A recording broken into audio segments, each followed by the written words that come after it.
So testing for the 2025 F1 season is finally over, with Carlos Sainz putting in the fastest lap of all in his Williams. Now testing times are to be taken with a pinch of salt, but that doesn't mean that they are completely irrelevant, and even though teams test multiple parts and they follow different run plans, we have still managed to learn quite a bit from the 2025 F1 preseason testing. Now, the Bahrain International Circuit has been the preferred place for testing over the last few years, but this year was unlike any, with unusually cold temperatures and rain, which is in Bahrain's name but not in its nature. Fred Vasseur even compared the cold weather to that of Vegas last year, and both teams and drivers struggled as the weather was quite inconsistent and the big variations hampered car balance and tire preparation. But quite surprisingly, one team that was consistent throughout was Mercedes, who has struggled over the past few seasons with a car that used to change from session to session. So it does seem like they managed to make a car with a strong base, because George Russell was leading the timings on the final day of testing,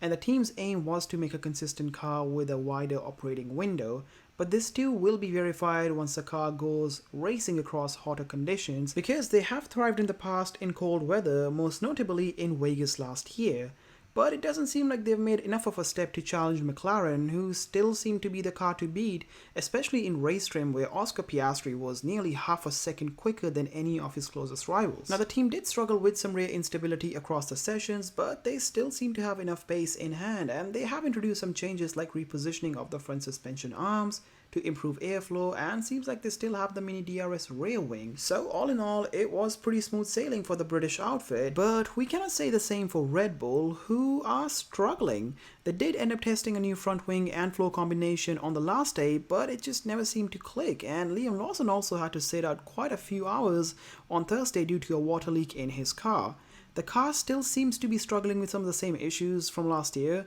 but Max Verstappen did point out that the RB21 is more predictive and it's only giving them good surprises, but it just never seemed to be on point at any time, or they didn't seem to be like the pace setters.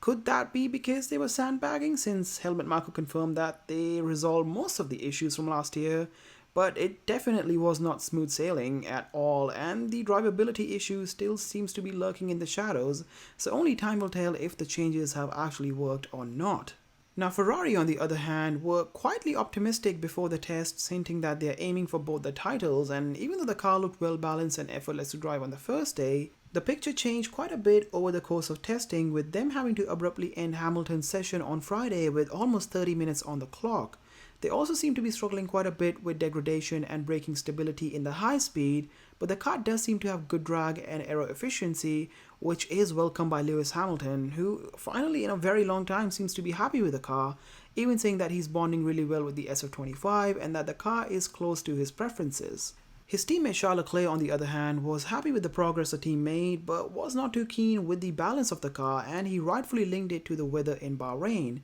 The team still has some work to do before Melbourne, as the new front suspension is a big task to dial in, but historically Ferrari has gone well there, and both the drivers seem to be optimistic and excited. I do expect them to be right up there come race day in Melbourne, but the pecking order might change when we go to a rare limited circuit. Now, as for the other teams, it's quite unclear who is best of the rest at the moment. Williams seem to have made good progress over the winter, with Albon even crediting the effect that Carlos Sainz has had over the team, but surely they're not going to challenge for wins even though they had the fastest overall time in testing.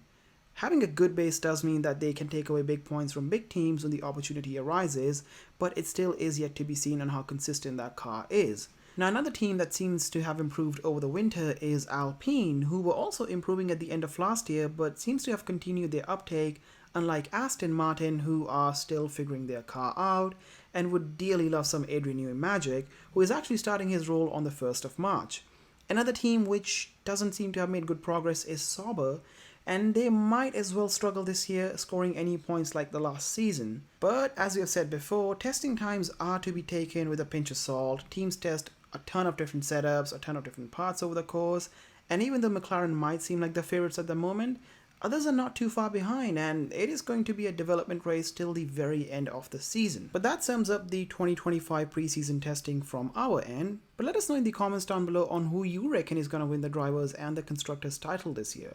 As always, please like and follow for more F1 content, and thanks for watching Gridbox.